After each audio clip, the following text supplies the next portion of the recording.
Hello, everyone, and welcome to another episode of Game Develop Repeat. I'm Chris, and today we're going to be talking about a game that I consider to be extremely innovative, interesting, enjoyable, which I think there's a good chance you haven't heard of it. This game is called The Vale: Shadow of the Crown.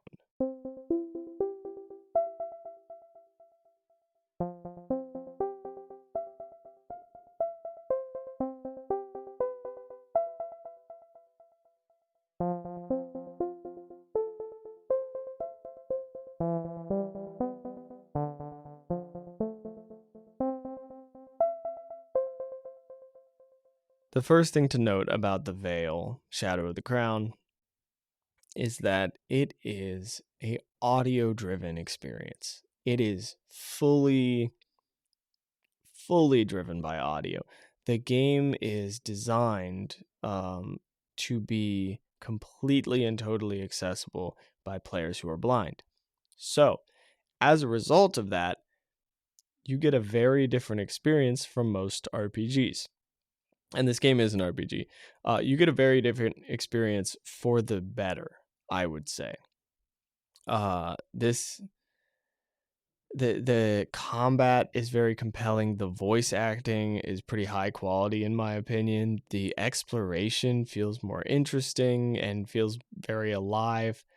Something about driving the game through audio rather than visuals was deeply immersive for me. I think a lot of the time there's the uncanny valley problem with visuals, right? And there's also, I'm going to be real, there's a lot of games where the visual style just doesn't work for me, right? And I imagine that's the case for other people too. Like sometimes you look at the visual style and you're like, it's just not my thing. Like I just don't like these visuals. And I'm sure there's an audio equivalent to that. Maybe this game just happens to have an audio style that I really like. But regardless, I do think that entering this new medium, right? Like going into a game that is done through an auditory medium rather than a very visual centric medium, which I think we need to acknowledge at this point, is that video games can be extremely visual. Like we focus on visuals a lot. Even in games that have poor graphics, there's still so many visual indicators. And like all the juice that we put in a game, a lot of it's like screen shake. A lot of it is like a little like screen pause, or I mean, and we do have like haptic feedback and we do have audio cues. That is true. I also think we don't necessarily focus on audio cues while playing games. I think the medium of a video game on a screen leans towards a visual focus over an auditory focus, right? And I think taking away those visuals creates some fascinating innovations. I think the last episode I did, I was talking about Eastshade, which is an extremely visual game. I mean, it has some really great impact based on the visuals. It's full of extremely compelling art style. I love it. In the same way, I love this game for being so compelling from an audio perspective. Let me give you a little bit of an idea of the gameplay. There is some exploration. Again, still audio driven. So you're navigating around this world using only sounds. You're going to want to use headphones because there's a lot of like left-right balance going on. You need to pay attention to the panning of the audio to know where to go. Yeah, a lot of exploration. Not like a super crazy open world exploration. I kind of imagine it as a connected series of stages, and you kind of like teleport from one stage to the next with like some story, dialogue, whatever, and it'll still be audio driven in that chunk, but you won't have exploration. You go into an exploration environment and you have kind of like a room that you go around in, and there will be a few like walls. You're kind of walled in to where if you try to go this way, you can't keep going in that direction. And then there are points within this room that you hear something coming from. And it's not generally an overwhelming number of sounds, but say you need to sneak around in the dark and you're just going by your hearing. You can hear the soldiers, you can hear the guards, you can hear how close they are by how loud they are, you can hear where they are by the left right balance, and you've got to get around them. And then you hear like a river and you're like, oh wait, I've got to squeeze between the guards and the river without getting too close to them. You hear like the crackling of a torch. You hear all these little details that are not overwhelming. They don't give you so many sounds that it's like too much to track. They do give you enough sounds that you can visualize the entire scene pretty clearly. And it's extremely immersive, I found. I will note that I am a very audio driven person, right? My background is as a musician. I love audio. I tried working on a lot of sound design stuff. That's actually how I started getting into game development, is I was doing a lot of video game sound design, working on a sound design portfolio. And then I reached this point where I was like, I really need to understand how this engine works, because I'm not totally comfortable trying to integrate this stuff into a game without understanding what I'm integrating it into. And then next thing you know, I'm like making a whole game just because I was curious about it from the sound design side. But anyway, audio is a big hook for me, granted. So maybe this is a me thing, but I suspect that it's not. I suspect that if you have an interest in the fundamentals of game design, if you have an interest in different perspectives, if you have an interest in how limitations create innovation, then this is a game for you. As far as battle goes, the combat in this game was extremely compelling. At one point, I found myself thinking that I enjoyed the combat more than I enjoyed the combat in some major Western RPGs. Things like, Skyrim is the go-to. I found myself enjoying the combat in this more than I enjoyed it in Skyrim, which is not really shade on Skyrim. It's just this combat was compelling from a very specific angle. It's kind of timing based, and I do like a good rhythm game. And there's like a little bit of, it's not a rhythm game, but there is a timing based element. You hear somebody charging at you, you know how long it's going to take for them to actually get to you, like just by hearing the sound of their voice and all this stuff. And then you throw up your shield at the right time, or you counterattack before they can strike you. It's thinking about it, if you were trying to do the visuals for that, if you were trying to put the visuals together for the level of gameplay depth that they accomplished in this game, it would be such a pain. I've been doing a lot of stuff with like animation recently, and I'm animating the simplest little thing ever. And just from doing that, I'm like, oh, okay. There's a lot in this, like a lot behind it. And that's not to say there's not a lot behind the audio stuff that they did, but they're not having to code a different animation for every possible enemy reaction to every possible strike that you do to them or block or whatever. Like, that's a ton of different animations. This limitation enables better game design while still, well, not necessarily better, but it enables a different focus on game design while still remaining extremely immersive.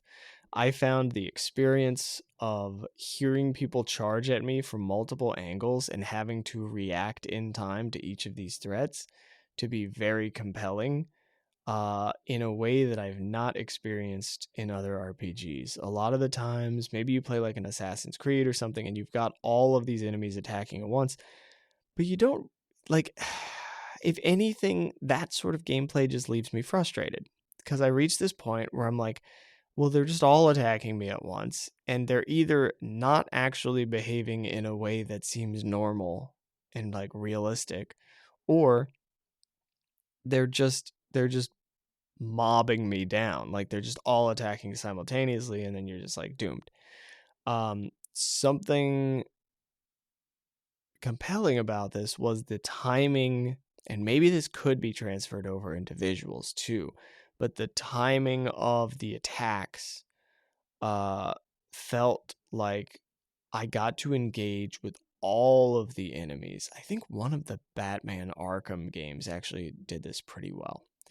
But the timing of their attacks made it feel like I got to engage with all of them without this weird thing of feeling like they were like holding back or whatever. Because I didn't really know what was going on when they weren't attacking me. Yeah, very compelling. I would like to see, well, one, more games like this. I think this is a marvelous game from a fantastic perspective, and I'm so happy to have gotten a chance to play it because it's so interesting and innovative and just such a good game. Like it's presenting compelling gameplay that I'm not convinced I ever would have run into in games that are extremely visually driven.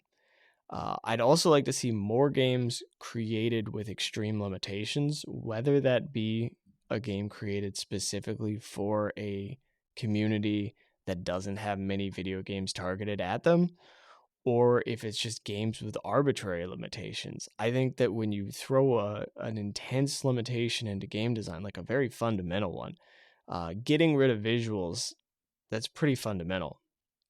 When you throw a limitation like that into a game, you create something entirely I mean, it's the same, it's still a game, but you create something extremely innovative. You get an entirely new take on a genre, or at the very least a new game feel. You get a whole different impression of what it is to play the game. I empathized with the character in this game a lot more because uh I felt like I was in her head because of the way that the game played. Like I wasn't looking at her to play the game. I was in a first person audio perspective. And it's kind of like when you're talking to yourself, except it's this character talking to you. Like you can be immersed in the character's perspective really strongly. So I would love to see more innovative games with specific limitations. Uh I wonder, because I'm all about immediately turning an idea on its head. What would it be like for a game to have absolutely no audio? Is there a way that will innovate so intensely and have a similar strong effect on me? I wonder that because one, I'm pretty audio focused, and two, we're already very visually focused in the game space. But the audio's always there, and what happens if you get rid of it and design the game to still be as immersive as it is with audio, but from the bottom up, no audio? That would also be very interesting, and I'd be curious to see what that would be like. Um, yeah. Okay. Let's talk about the impacts of this game on my thoughts about development, and I've definitely got a bit of a devlog for you this week too. Let's get into all that stuff.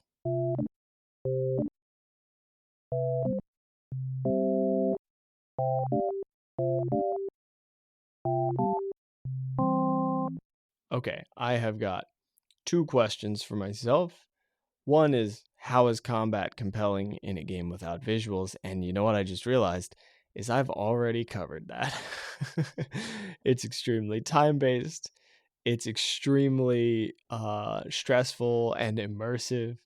And you're able to design the combat to be maybe more dynamic because you don't have to worry about as many different animations and as many different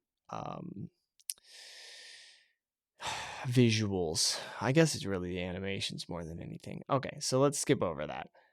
But there's a little summary of my feelings there. Next question is, what limitations could I set to create interesting ideas. One limitation we already talked about is the game without audio.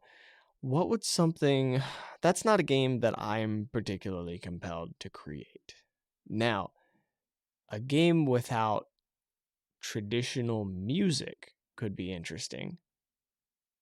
But again, that's not something I feel particularly compelled to create. But like a game that's so driven by, maybe I am compelled for this, maybe a game that's so driven by sound effects that you don't really want to include music. Or a game that's so driven. Yeah, okay. Let's get past that one. Uh, Other interesting limitations. A game with no randomness whatsoever. I think that already exists, but making that very intentional could be great. A game where everything has a random element to it, absolutely everything, including like a movement. This is a bit arbitrary, but I'm trying to go for extremes, right? I'm trying to go for things that are pretty wild. Let's experiment with visuals. I think people do this a lot where they'll have a game that is very like monochrome. Well, they'll have like a black and white game, like no grayscale, even just two shades, two colors, full black, full white. Or you have a specific color palette that you limit yourself to. And then my next thought with that is, what if once or twice in the game, very sparingly, you break the color palette, right? What if, yeah, with these limitations, you set one and then you break it like once, you break it twice, then those one or two moments can have an enormous impact. There's a game called Evoland, which is constantly doing major shifts to the rules of the style of the game, because it's going through the evolution of video games, and it's kind of like starting very like lo-fi and then like working its way through adding more colors, adding different gameplay elements. That can be an interesting thing, shifting the rules like that. What about what's another good limitation? There's so many options that it can be hard to come up with one. Let's do one more. Before I transition over into the devlog. A game in which you do not control the player, right? A game in which everything you control is not the player. There's a lot of different angles with that one. And I'm going to let you think on that on your own. I'm sure there are already games that exist like that. But let's abandon that thought process and leave that to each of us individually and move on to the devlog, because I got a lot to talk about today in the devlog. One, I think I've probably talked about this before. The player controller for my game. I'm making a 2D platformer where you play as a little ball of soot, right? You're jumping around.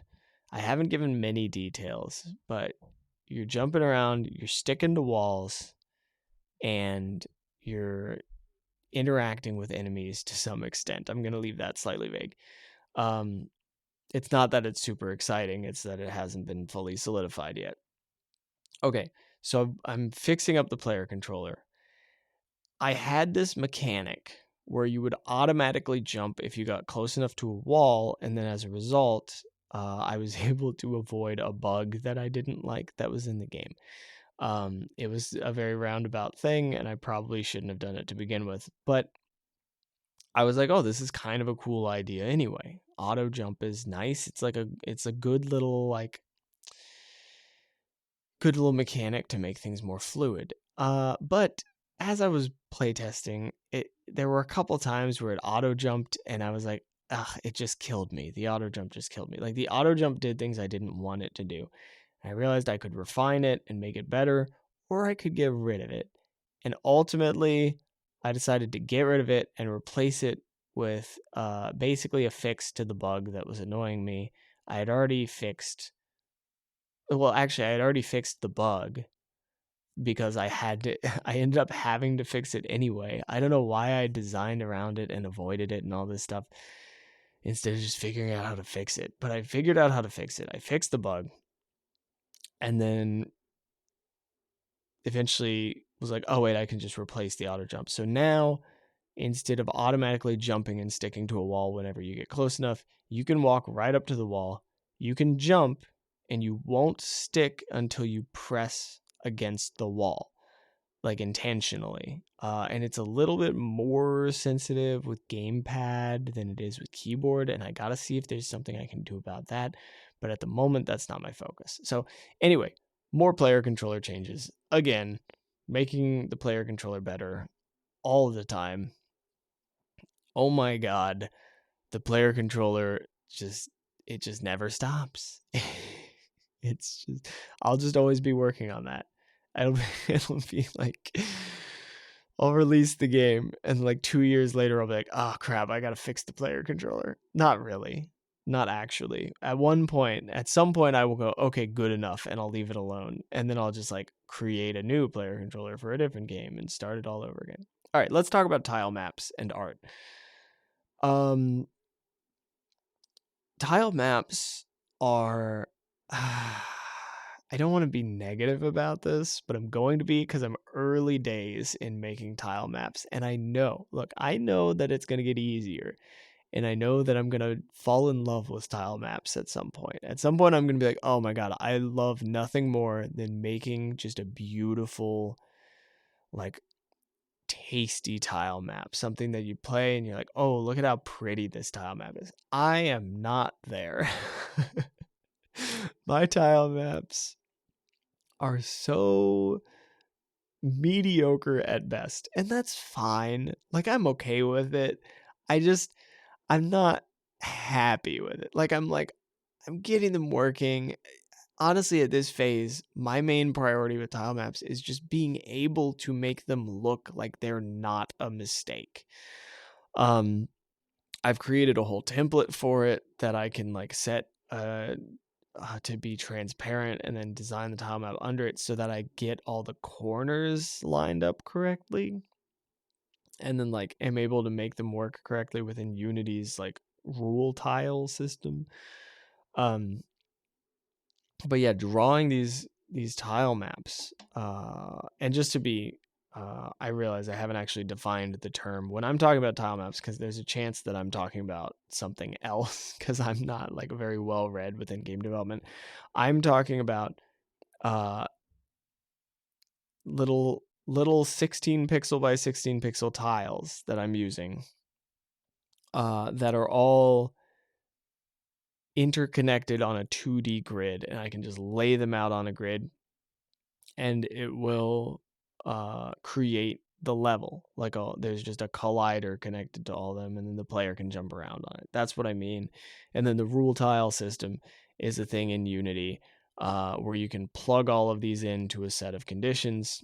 So you put like 15, I have 15 tiles. You put 15 different tiles into this rule, and then you can just use that and just drag it all over the place, and it will automatically, which is great, make it look the way you wanted it to look, assuming that you plugged everything into the rule tile correctly and that your tiles look good, which, is a journey. I'm also trying to figure out how many different styles to do, like visually. Initially, I was just going to do the game as one thing on just black tiles with white outlines. And it was just going to be like, yeah, you don't need an environmental aesthetic. We can just keep it very minimalist because whatever. But then I wanted an aesthetic. And now that I want an aesthetic, now I want like 4 aesthetics. Like, I want there to be like a kind of like a rocky starting, kind of like coal or obsidian, like initial area. And then an area that's like stone with some moss in it.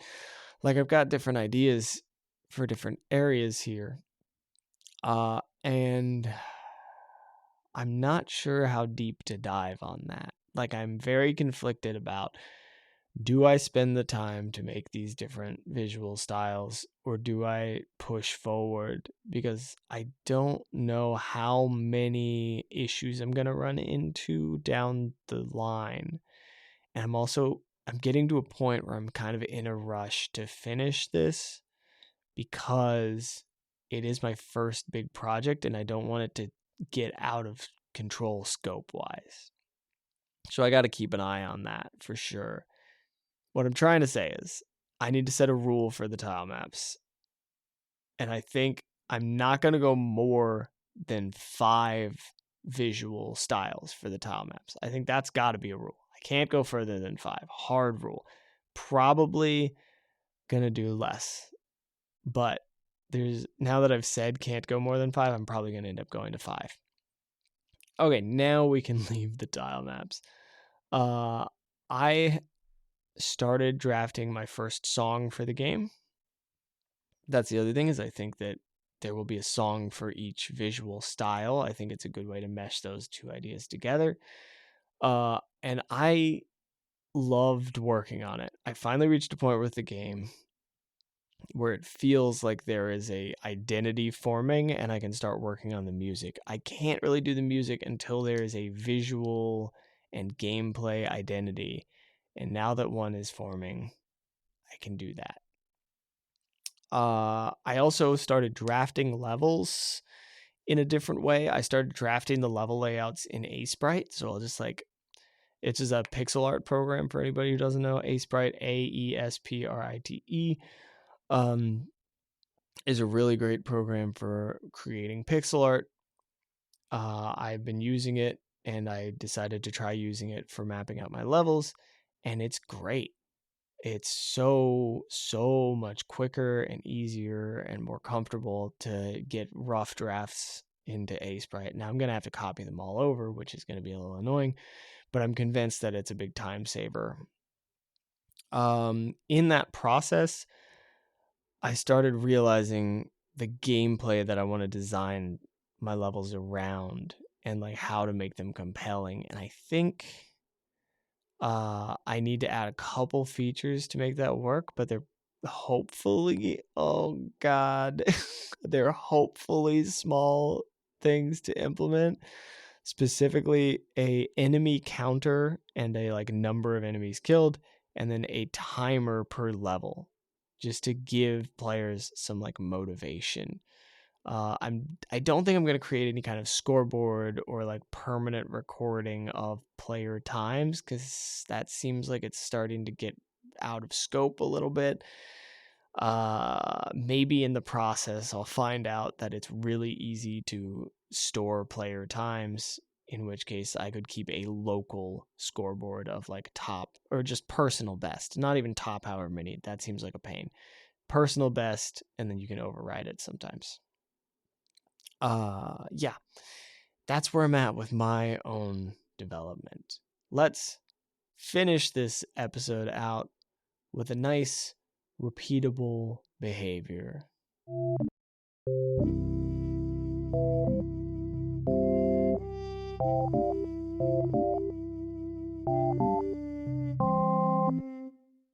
My repeatable behavior / mindset this week is waste time productively, fail often.